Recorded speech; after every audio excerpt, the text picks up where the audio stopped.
India, and she'll be joined by Masako Ono, the celebrated Japanese Odissi dancer whose decades-long association with the country has shaped her life and her art form. To get your weekend started on the right note, we'll explore what draws them to this country, how India has shaped their artistic expression, and much more. And then for our person of interest, we turn to a storyteller, Vivek Duggal. He is the author of Itarsi Express. We dive into his writing journey, the inspirations behind the book, and why his book is resonating with readers today. And it's Friday. Thank God it's Friday. If you're wondering what to watch or where to head out this weekend, we've got you covered with Thank God It's Friday.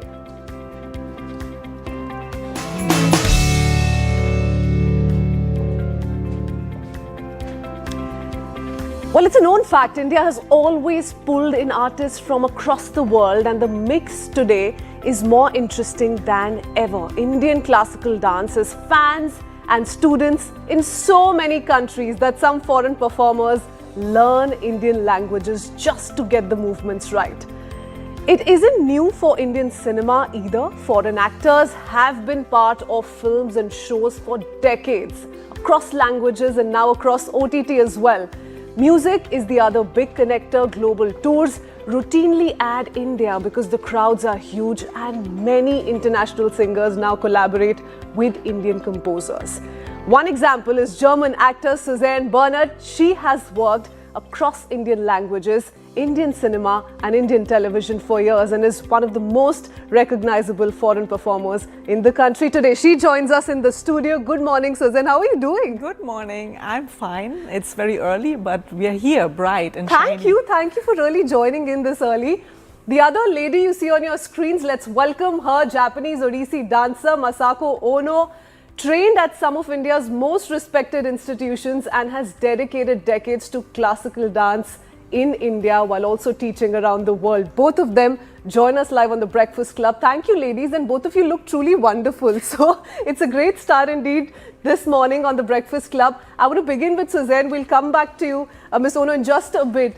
Susanne, you worked in Indian cinema for so long now. It's a 2-decade association and counting. And you've given us so many films. You're giving us such entertainment through how you've commanded the Hindi language too. Tell us a little bit about what about India struck you right at the beginning, if we go back in time, to the extent that you decided to call this your home. What was that one feeling, that one realization that hit you the most? What was very interesting that Shuruvat mein, I actually didn't know when I got an invitation by a friend who's a filmmaker and a director that come to India, be with my family. In 2004, September, I had to look at the map because India wasn't on my list. I've been to South Korea, I've been to Taiwan, but India wasn't on my list, and I don't know why.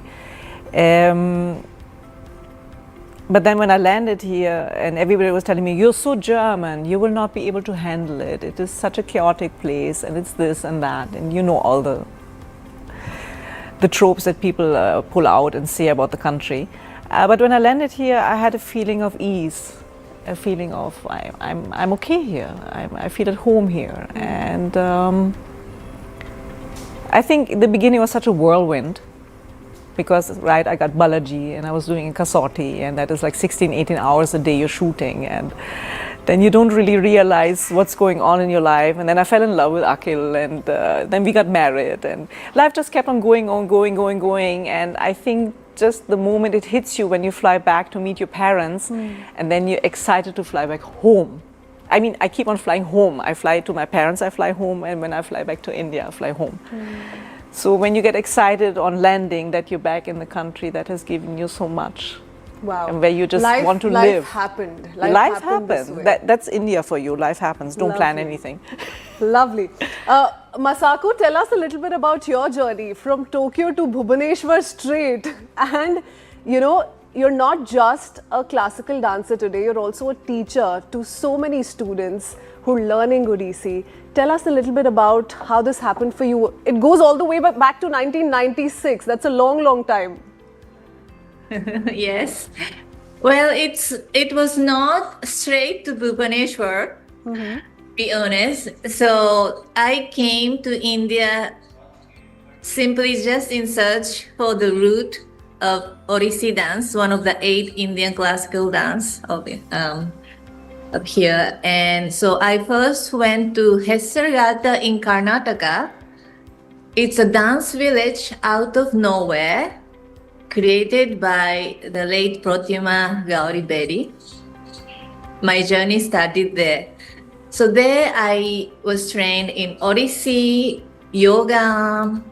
Also, we used to sing bhajans, and she used to also invite many international dancers, theater maestro, African dance teachers. So we were learning there together as a community, and we had to live there. So I came straight from Tokyo to the village, in the dance village in Hessargata in Karnataka, which takes like 3 hours changing 2-3 buses out of nowhere. So that was my starting. Yes. And what made you stay? What made you stay all this while? Now you're traveling around the world, you're dancing around the world, you're teaching around the world, but you did decide to stay put in India. You could have taken your training for however many years, gone back to Tokyo, taught around the world still, but how have you chosen this as your first home? What was that one feeling that prompted you to stick to this country forever? The coexistence of the nature and the life here. You share the road with cows, sometimes elephants, and waking up to a monkey shouting at your balcony, but still you have the calmness. So I feel it's very interesting, the chaos and the calmness and the spirituality which India possess. And yes, I do see, for example, I was in Tokyo for like almost 5 years recently to learn Chen style Tai Chi. And so I keep going, here and there. But India cannot be, India cannot be replaced. replaced. Yes, yes. Is that a mutual feeling, Suzanne? Because you pretty much, even you do keep traveling and you do keep going back and forth, but you've decided to stay put. You've decided to keep making friends. You've decided to travel in India, or I travel for work. The only place that I go to that is where my parents are in Germany. But usually the traveling is like in the country. A lot of traveling is happening so that's here. what I was coming to. For Miss Ono, it wasn't just dance. It was also the lifestyle, the confluence of nature and her art that sort of made her stay put. I think what an actor finds interesting here. I worked in Bengal cinema. I worked in Telugu, Malayalam, and Marathi. So in every state has an interesting culture, probably a different language, different food, different style, but they're basically Indian. So the beauty of this is that you have, you travel into a different world, but you're still in India. And where can you act in a different language, but you're still like in the same country, actually. The beauty is that also Bengal cinema is so different than when you do a Telugu movie or when you do a Marathi movie, and that is so enriching for an artist. But was your first response just this? Were you actually looking forward to it, and as optimistic as you sound right now, when someone approached you with a Telugu or a Marathi or a Bengali project, or was your first reaction, you were like, how am I going to do this? No, that is always there. Now I got pretty calm about it, but when my first Marathi movie happened, I was like, I worked with Nagesh Bhosle in a TV show. And he called me and said, "Haan bolo." I said, Kiske liye haan bolo? And he said, I'm making a movie and you're going to do Launi. So I looked at Akhil and I was like, what's Launi?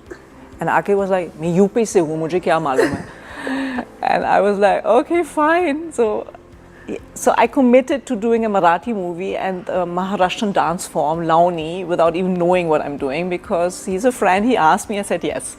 So that was the beginning of the Marathi journey, and I absolutely adore regional movies. I love being in all kinds of projects, but regional movies have a different flavor. They have a different masala, and it's You've learned refreshing. Hindi so well.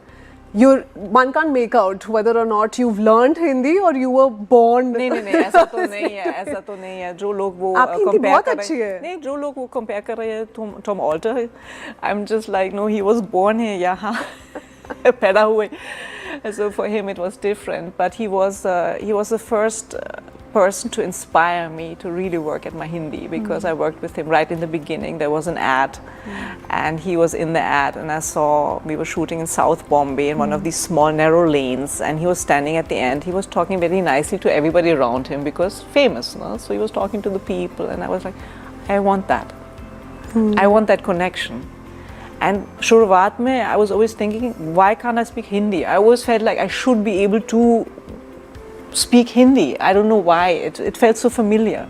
And do you get people staring at you when you speak Hindi so fluently? So people are talking to you in English and you respond in Hindi. Do they give you a face? No. A lot of people are just like, they go with the flow. Oh, they go with the flow. They go with the flow, especially like if I'm just in a supermarket or whatever, kaise diye, or you know, like I'm talking normally in Hindi, and I don't know. I'm just in the flow. I don't get That's that such a good sign. you're just a foreigner. Yeah, that's such a good sign. Masako, can we talk to you in Hindi as well? आपकी Hindi test कर सकते हैं. We've tested Suzanne's Hindi, and she's brilliant. Tell us a little bit about how you speak in Hindi. Hindi में बात करें थोड़ा सा मालूम है. मैं हिंदी सीख रही थी जापान में, मेरा यूनिवर्सिटी स्कूल में, लेकिन बहुत मतलब भूल गई. बहुत अच्छी हिंदी है. That's really some Hindi. Masako, this is nothing. हाँ. I speak with my movement, not with the language. Ah, good one. I love that answer. Good one. Suzanne, हम तो हिंदी में बात करेंगे because I just liked you talking in Hindi so much कि हम हिंदी में ही बातचीत करेंगे. मुझे कोई दिक्कत नहीं है. Okay. तो मुझे ये बताइए Suzanne, tell us about one thing that you think has changed over the last 20 years. आप यहीं रही हैं, आपने सिनेमा को इतने पास से देखा है, आपने ये भी शुरू में बोला, and I want to touch upon that, when you said that initially people were like, how are you going to do this? You're not from here. Do you think that response has changed today? 20 years from then, people are more open, things have changed, life has moved on, minds have opened up. What has been your observation? हमें बताइए. I still think there's a lot of scope. मुझे लगता है और कुछ कर सकते हैं इस realm में, because अभी तक तो ऐसी characters नहीं मिल रहे हैं जैसे मेरी इच्छा है. I would like it to be more mainstream, क्योंकि आजकल बहुत सारे interracial couples हैं, interracial relationships हैं, और इसकी कहानियाँ कहाँ हैं? वो लोग अभी 20 साल 30 साल बाहर हैं, उनकी बच्चे NRIs और वहाँ पे पैदा हुई, तो उनको आने में भारत में उसकी क्या एक्सपीरियंसेस हैं, और एक फॉरेनर से शादी की तो यहाँ का कौन सी दिक्कत है, और फॉरेनर वो शायद पसंद है नहीं पसंद. इट्स एन अनएक्सप्लोर्ड टॉपिक मेरे हिसाब से. And you'd like to play a character around. Yeah, I could play the सास now, बहू तो हो गया. नहीं, I think आप बहू भी play कर सकते हैं. नहीं, अगर एक माँ तो है ना, माँ के रूप में कोई character है. Speaking of characters you've played, tell us about the accidental prime minister. And you've played Sonia Gandhi, I think 4 times. Yeah, 4 times, 3 times telecasted. How did that happen? Tell us about the first time somebody approached you with that role. First time पहली बात तो बहुत सालों से हुई, क्योंकि किसी ने वो कोशिश किया रेड साड़ी किताब के ऊपर एक मूवी बनने की, लेकिन उसी time political climate was as such नहीं हुआ था. तो it's not like it was my destiny actually to play her, I think, because I felt like इतने सारे projects आते रहते थे 2014 से पहले, and then in 7RCR वो चुनाव की वजह से वो राहुल गांधी की पूरे कहानी की बैक स्टोरी बताया ना. They were doing 3 portraits on Arvind Kejriwal, on Rahul Gandhi, and on Modi.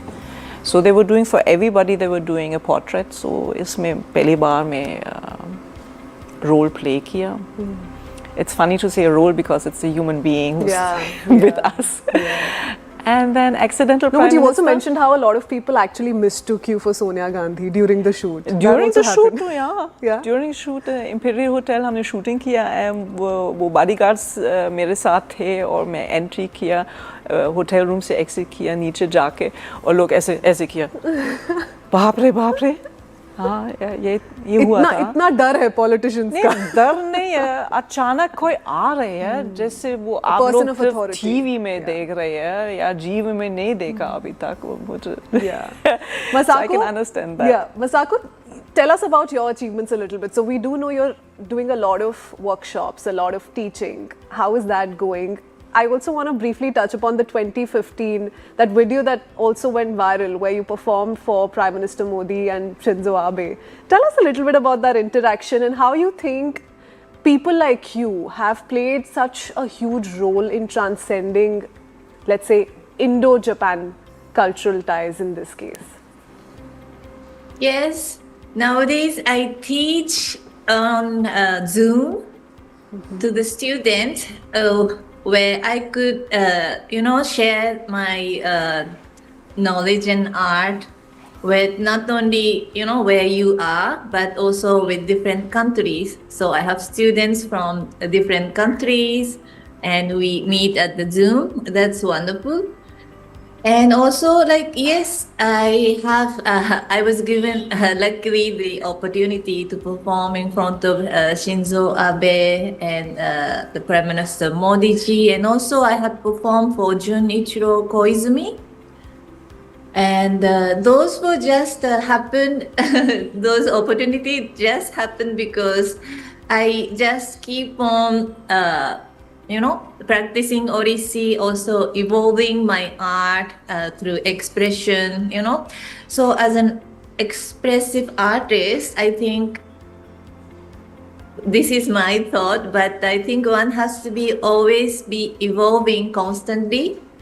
So I add on now, I do voice training and also Tai Chi practice. And so as a comprehensive artist, I try to have a bigger vision. And if you vision could be big, but every day, daily, it's like a brushing your teeth. You keep on, adding, building, refining your skills and experimenting with your skills and art. Yes. You're trained in several art forms and dance forms. So it's dance forms and art forms. For instance, yoga. And if we talk about dance, ballet, there are other dance forms that you've mastered. Do you incorporate a little bit of both of these and fuse it well with Odissi? How do you do that? Yes. Sometimes I create my own choreography, purposely fusing.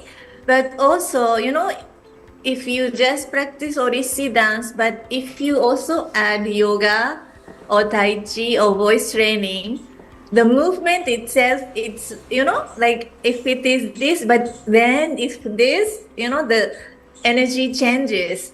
So that's what I'm enjoying to experiment. Yes. Lovely.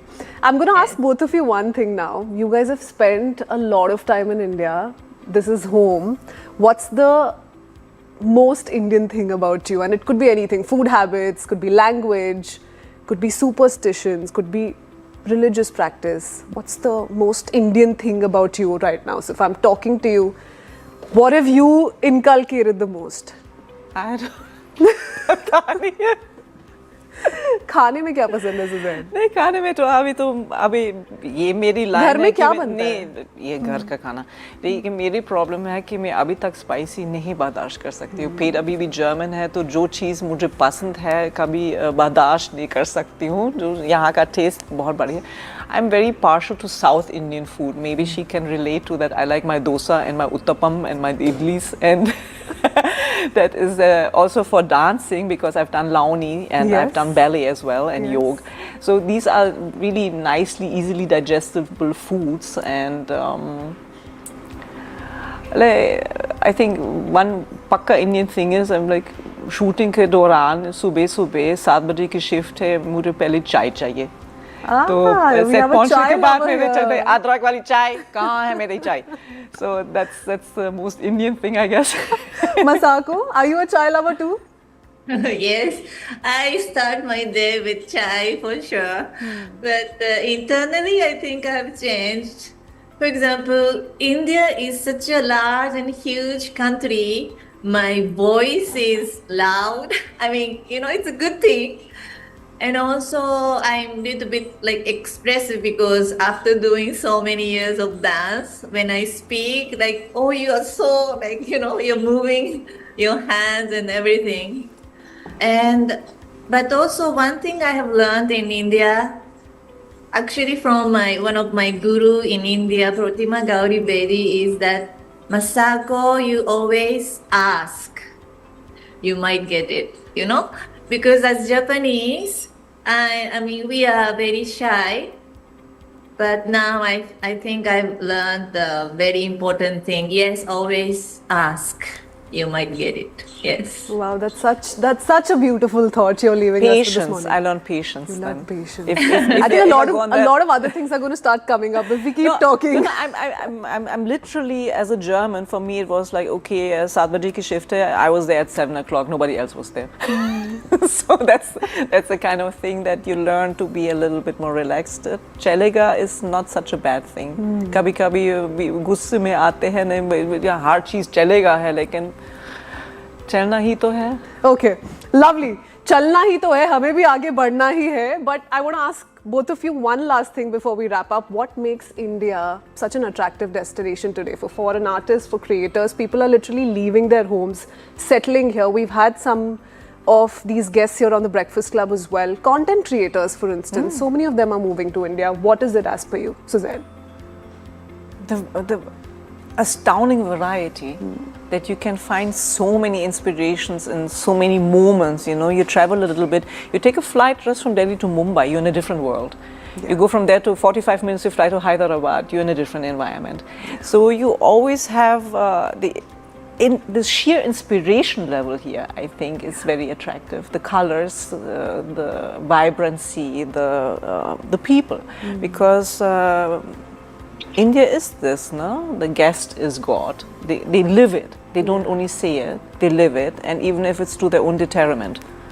India has so much to offer. Yes. Masako, your thoughts?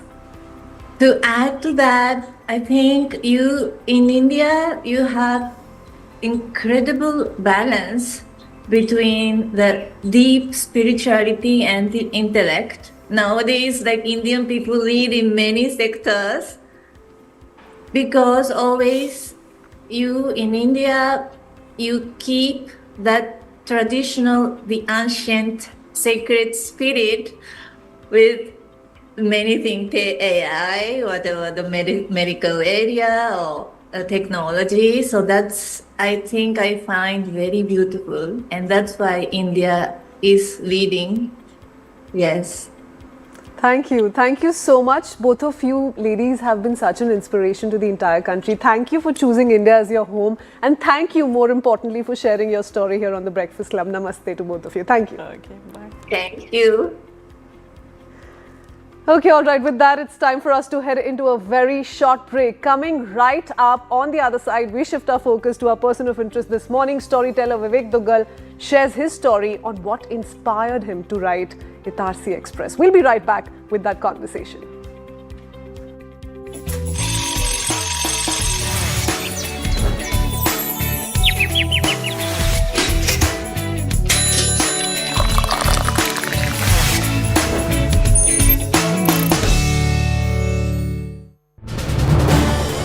This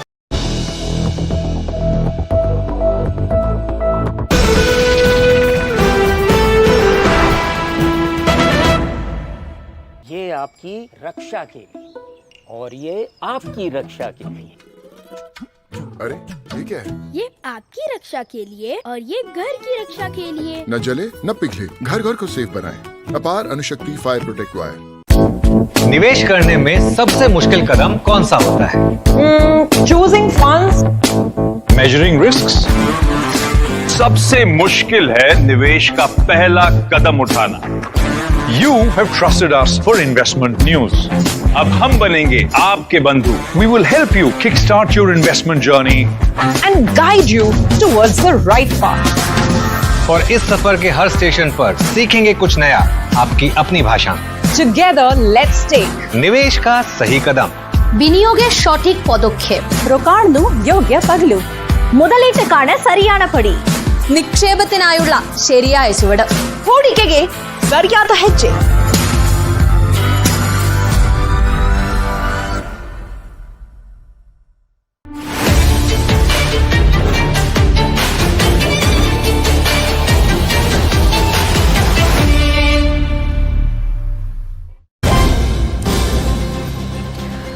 Viewers, we have breaking news coming in from Dhaka. Former Bangladesh Prime Minister Sheikh Hasina's Awami League party rejected the interim government's decision to hold a general election on February 12th on the grounds that the administration led by Muhammad Yunus cannot ensure a free, fair and normal environment for conducting elections.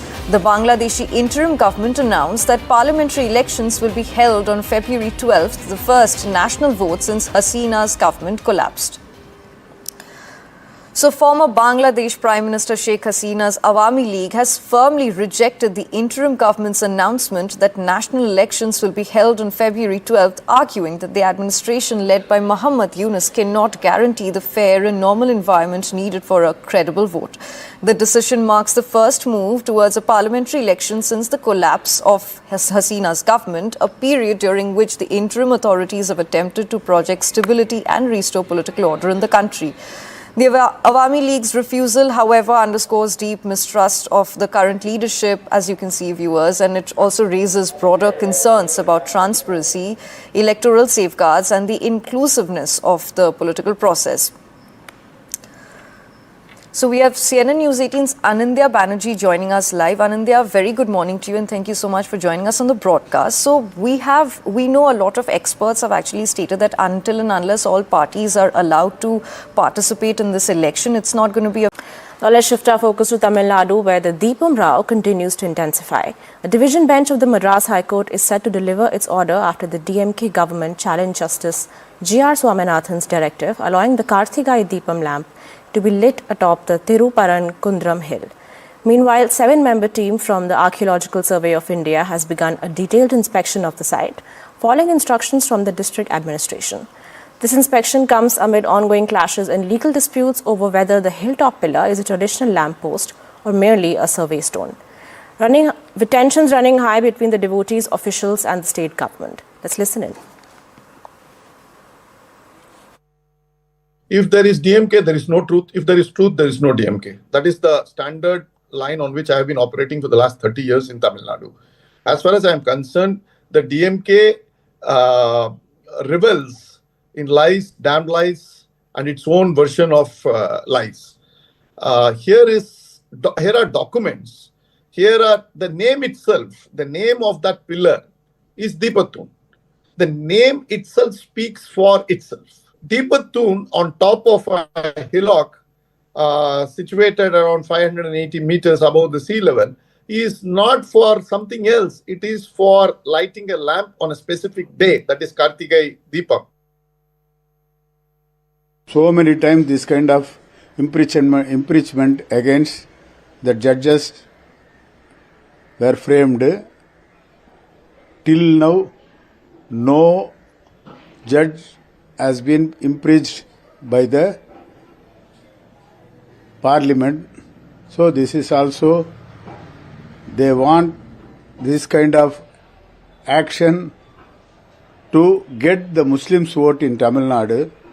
Nothing more than that. At the same time, no Muslim has been opposing the Hindus to going Thiruparan-Kundram hill to worship their God.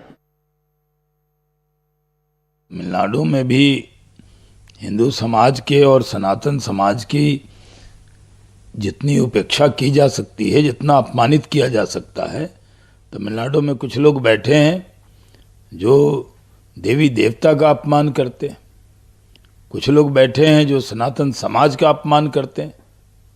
ऐसे लोगों को जनता वहाँ की सबक सिखाएगी और सरसंघचालक जी ने सही कहा है कि तमिलनाडु में भी काम करने की जरूरत है और वो करेंगे. Now, the editor of Tughlaq S. Gurumurthy spoke to CNN News 18 over the controversy and slammed the DMK government. Let's listen in. Namaskaram, Professor Gurumurthy. Thank you. Now, what's your understanding of this entire impeachment move on Justice Swaminathan? I think, first of all, it is very ill-advised and even foolish. Because this is not a ground on which anybody can be impeached. Impeachment has so far been attempted only in cases where there have been corruption and blatant violation of judicial norms. So it is on the merit of the judge as a person. It is not on the merit of a judge as a judge. Here what involves is the merit of a judge as a judge. Whether the judge has given a correct decision or wrong decision is the issue here. Even granting that all that they say against Swaminathan is taken. Whether the judgment is right or not is the issue. Yes. If the judgment is right, then regardless of what he has said, the judgment stands on its own. What he has decided is purely in accordance with law, in accordance with facts. For example, if you look at it as a Hindu-Muslim issue, Right. the Muslims themselves have conceded that the Hindus can light the Deepam. Right. So where is the government coming into it? If you look at it as a Hindu-Muslim issue, which can create problems between the two communities, not only in Tirupparankunram, elsewhere. Right. Second, you look at it as an issue which is justifiable or not. The position in the Tamil Nadu government record.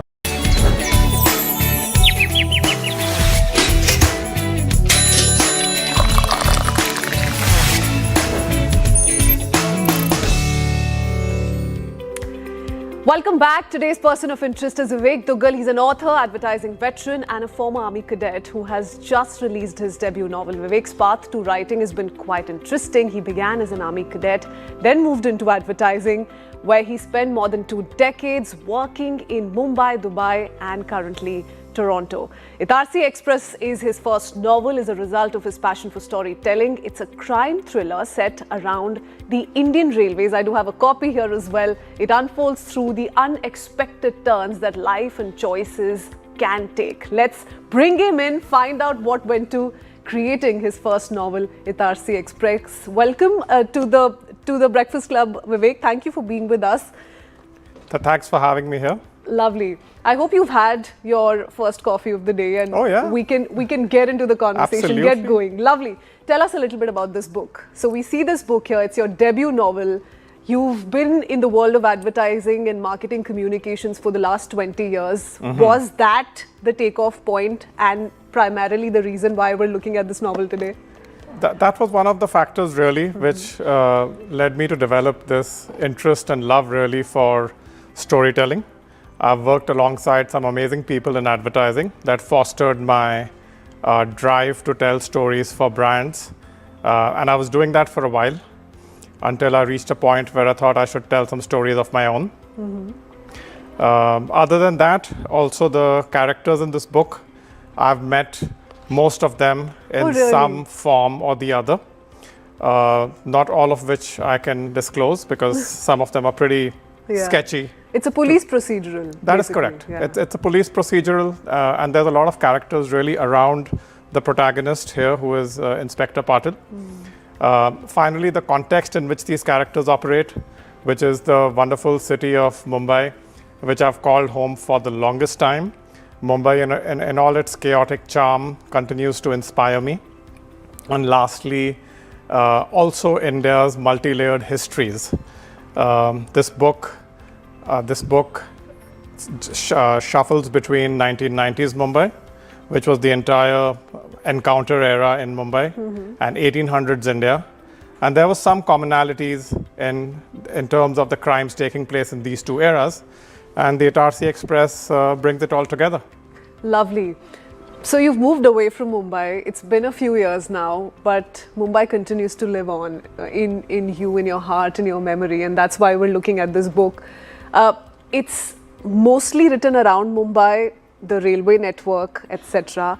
You're telling us a lot of it is to do with your personal experiences, but what got you to finally realize that I want to begin writing my own novel? I want to start storytelling on my own. Because that's a huge step. That's a huge first step for every author. I think this was the right time for a story such as this. There is a lot of narrative around India's history, and I would say a renewed interest around it. This examines the conditions in 1800s India. And while it is not a historical, but the stories are so interesting that it all comes together very well with our character, with our protagonist, Inspector Patil, investigating a series of disappearances around a night train and figuring that there are some tracks which lead to the past, the kind that just aren't meant to be followed. So I think the time is right for a story such as this. There is also a lot of interest in crime and thrillers, and that's what pumped me up to get writing. Lovely. Now, speaking crime and thrillers, and we're seeing a lot of that in the cinematic aspect as well. OTT has brought about this huge revolution around this genre.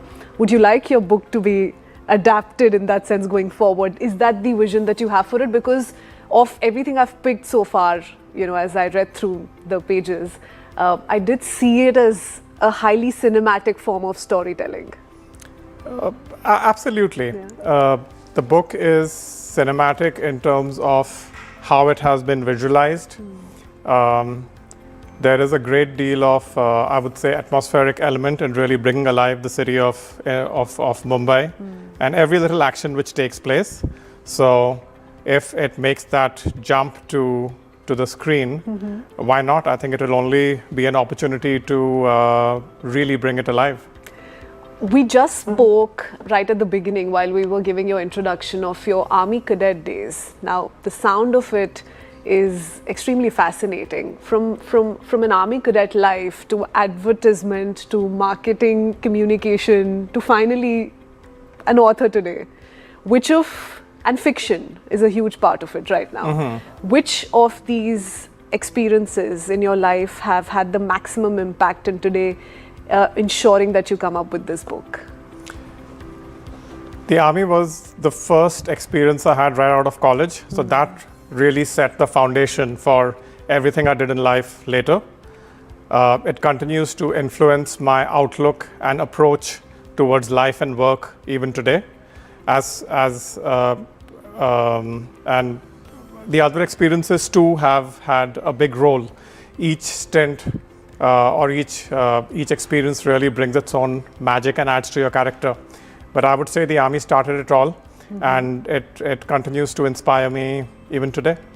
Lovely. Vivek, now, because you've just started off, I think we must use this as an opportunity to everyone who's out there dreaming of writing their own novel. Tell us how easy or difficult it is really. When you decide that this is what you want to do, the implementation part, has it become easy over the years?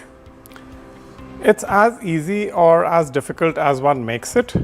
The key requirement really is to get started, to put pen to paper and start translating your thoughts into words and words into stories.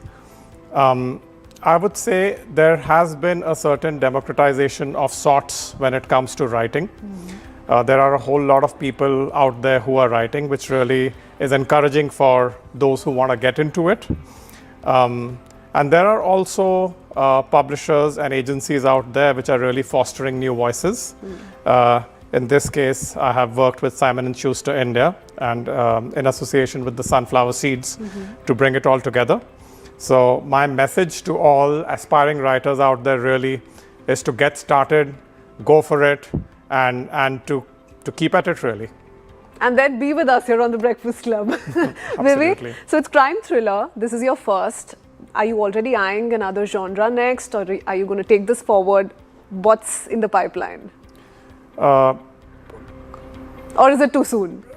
Not really. I would be lying if I say I'm not thinking of another one, and it would be in the same genre, because you develop a certain taste and flow as you go along a certain journey, and this is the arc which I would like to explore further. For now, I'm focused on this one, but some ideas are brewing, and I think I would be getting started on that very soon. Okay, lovely. And if, before we wrap up this wonderful conversation, if you were to give a small teaser to all those you want to tell must go and opt for this book and read it, what would that one tagline be? Police action, converging timelines, mystery and crime, it all comes together. It all comes together in this book. Yeah, go for it. I would say that by the time you're done with it, you will say that I didn't see that train coming. Okay, lovely. Thank you, Vivek, for being with us here this morning, and all the very best. Thanks for having me. Thank you.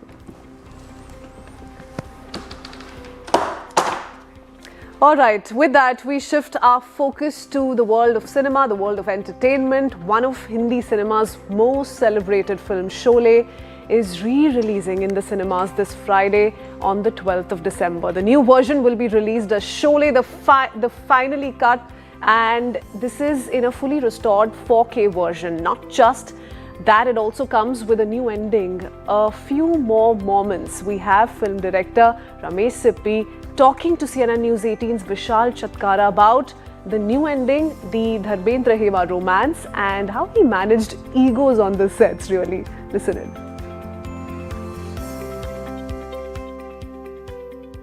Ending also has changed because they did not allow the police officer to take revenge.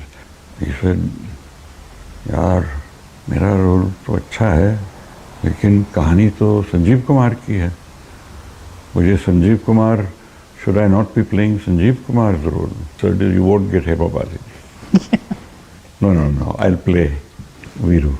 They even came to me towards the end of the film and said, we are together now. Banduk wala scene. He's teaching her, and so that was the one that took the maximum time. Action cameraman said, I will not shoot. It can't happen on my set. I don't want it to happen that any accident takes place. That apprehension, a little apprehension was there.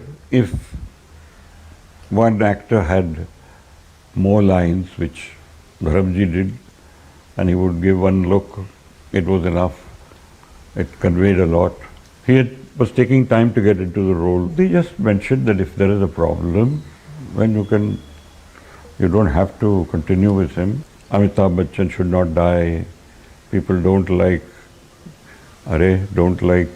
what, तो दीवार में नहीं मारा था. He said, देखिए interval हो गया है, इधर कोई नहीं है. Nobody is buying any drinks.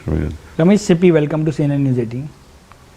Ramesh ji, your third directorial venture and the biggest film of your career, Sholay, will be re-releasing on December 12th in cinemas in a restored version. The new restored version will be titled as Sholay the Final Cut. What's new in store for the fans this time around? When I think it should suffice to say that this is the version that I made originally, as I conceived it and worked on it, and now the final cut as it is, with all the original, due to the emergency at that time in 1975, we could not protest too much. Okay, well, keeping up with the world of entertainment and everything you need to get right on Friday. It is finally Friday, and if you're wondering what to watch, where to head out this weekend, we've got you covered. From theatre releases to OTT picks and even live events, we have a whole list here for you. Take a look at this weekend's TGIF by Kaveri Gupta. Hello everyone, I'm Kavit Gupta and welcome back to Thank God It's Friday, your ultimate weekend guide. Friday is here and so is a list of what to watch in theatres and on OTT plus exciting on-ground events. So grab your popcorn because we are diving right in.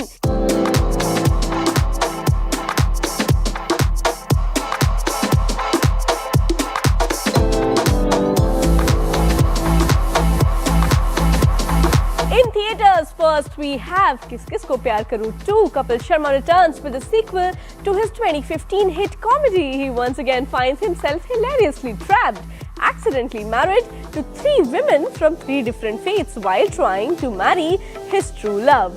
What follows is chaos, confusion and classic couple-style humour. Next is Sali Mohabbat, a gripping Hindi drama thriller starring Radhika Apte, Divyendu Sharma and Anurag Kashyap. The story follows a small-town housewife whose life shatters when she gets entangled in a chilling double murder involving her husband and cousin. Last but not the least is Akhand Tandvam. This Telugu fantasy action drama blends mass action, devotional elements and emotional storytelling. Expect high-octane sequences in this one. And if you don't want to leave your home and still have all the fun, let us take a look at all the OTT releases first. F1 streaming on Apple TV Plus and Prime Video, a high-stakes racing drama starring Brad Pitt, a washed-up former F1 driver who returns to the sport in his 50s to mentor a young prodigy. With the team's survival depending on a crucial win, Pitt must confront his past demons for one last shot at glory. Next is Superman, streaming on Jio Hotstar. This fresh take on Superman puts the hero under harsh public and political scrutiny. With moral conflict, power dilemmas and hope at the center, the series dives deep into the man behind the cape. And on number 3 is Man vs. Baby on Netflix. Rowan Atkinson is back as Trevor Bingley from Man vs. Bee. This time, he's planning a peaceful Christmas while house-sitting a luxury penthouse until he ends up responsible for an abandoned baby. And on Netflix again is Single Papa. Kunal Khemu leads this heartwarming family entertainer about a newly divorced man-child who suddenly adopts a baby, shocking his family and transforming himself in the process. Let us now shift focus to events to attend on the ground. Delhi, get ready for a night full of laughter and unforgettable punchlines. Ravi Gupta performs live this Saturday, December 13th. So forget your Kalki Chinta and enjoy the comedy blast. And if you love the fusion of Sufi and techno, Bismil brings his soulful magic to Mumbai this Saturday. Expect rhythm, devotion and pure musical energy. Gurugram, we have Punjabi vibes incoming for you. Just Beat Jussi performs tomorrow, a power-packed night blending Sufi pop and folk for an unforgettable live experience.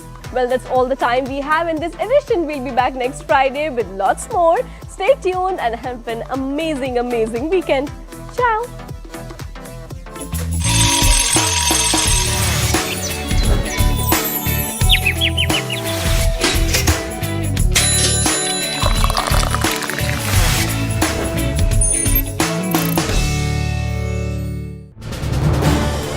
This is New.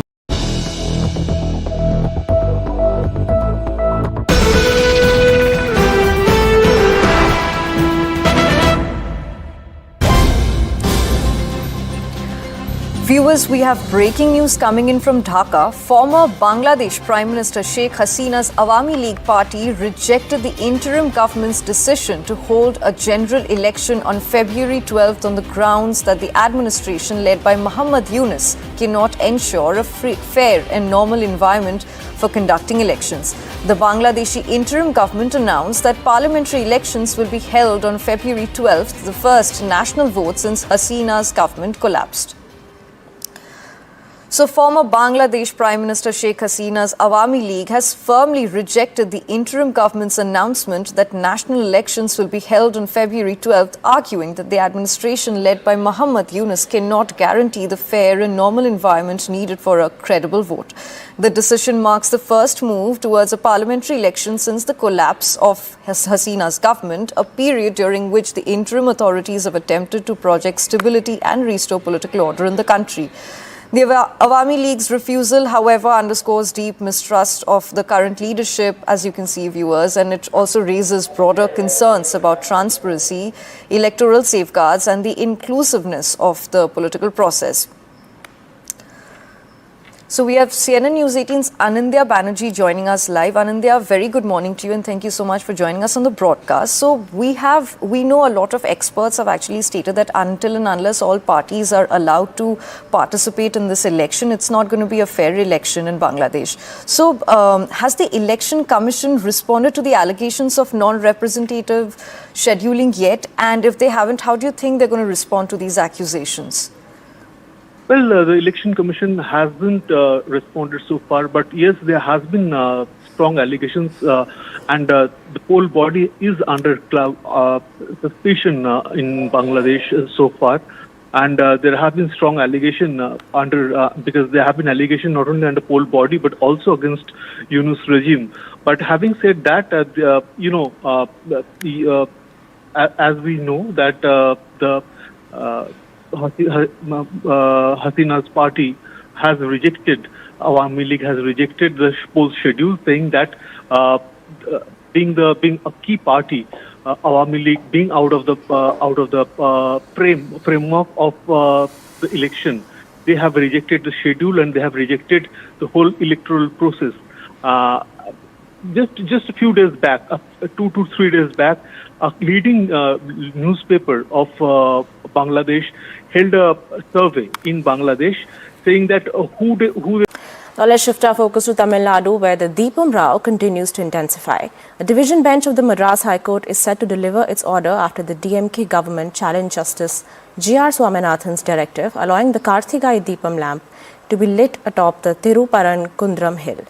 Meanwhile, 7-member team from the Archaeological Survey of India has begun a detailed inspection of the site, following instructions from the district administration. This inspection comes amid ongoing clashes and legal disputes over whether the hilltop pillar is a traditional lamp post or merely a survey stone. With tensions running high between the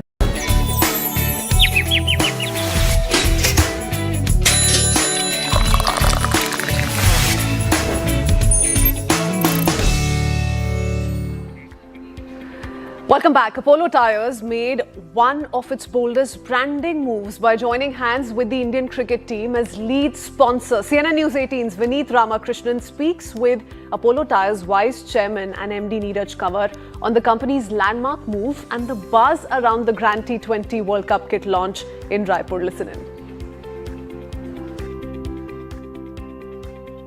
Apollo Tyres has made one of its boldest bets yet by partnering with the Indian cricket team, and we are joined by the Vice Chairman and Managing Director of Apollo Tyres Limited, Mr. Neeraj Kanwar, to understand why now, what's driving this decision, and where's the brand headed next. So, welcome to CNN News 18, Neeraj sir, and thank you for taking your time out. Thank you. Thank you. So, sir, right after that, I'll first of all congratulate you on the jersey launch that happened yesterday during the Raipur game. Congratulations on that. Thank you. That was an amazing launch. I mean, Adidas has done a good job, and it gives us great satisfaction also for the brand and for India as a pride of India. Cricket is always at the upfront, at the helm of sports in India, and it's really very heartening to see such a beautiful launch. What really motivated Apollo Tyres to bid and then become the lead sponsor? The question is like, why now? What makes it the right moment, according to you, for such a major commitment? Well, I think the Indian team has done great in the past several years, and we've been looking at entering cricket. Once we took on Sachin 8-9 years ago, and Sachin being the god of cricket, obviously motivated us. I myself am a sportsman. I love to watch sports, play sports. So it was really an opportunity that came in on our lap, and we grabbed that opportunity because the brand itself today is a global brand as Apollo Tyres. As you know, we have two brands, Apollo and Vredestein. So Apollo is for the masses, Vredestein is for a more premium segment of the car market. And so cricket is our national pride. Cricket is what we live for in India, whether it's, and it integrates, it unites India. It unites cultures, it unites religion, it unites rural and urban markets. And as far as Apollo is concerned, it's known for quality, leadership. That's what the Indian national cricket team has shown, that in the world, they are also the pride of India, where they've taken India on the global map. And The second thing on the brand is that it gives us coverage all across India, which no other media platform can take us to. And because cricket is watched in villages, it's watched in urban, rural, everywhere. Also, it's watched by the Indian diaspora outside of India. So it gives a very a reachable audience to see our brand. And that really excited us to go and sponsor the T-shirt for the cricket team.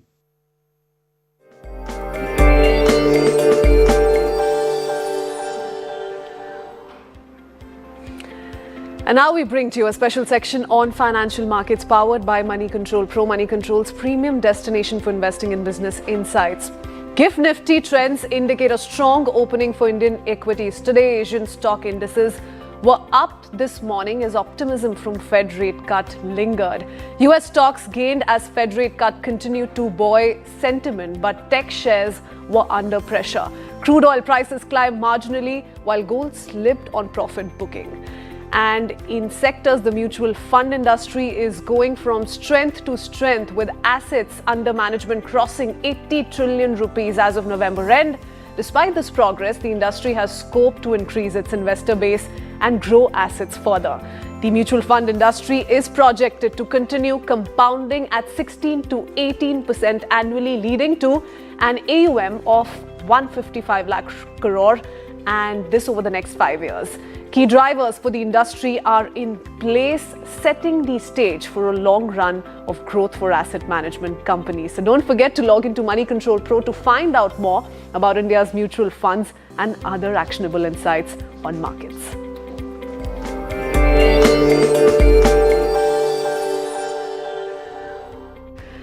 Well, it's Friday. That's all we could pack for you this week. We're open to ideas for the next week, so don't forget to send in your suggestions on our official website and social media handles. Thank you so much for joining us this morning. Hope you had a great start to the day. We'll see you on Monday. Bye-bye.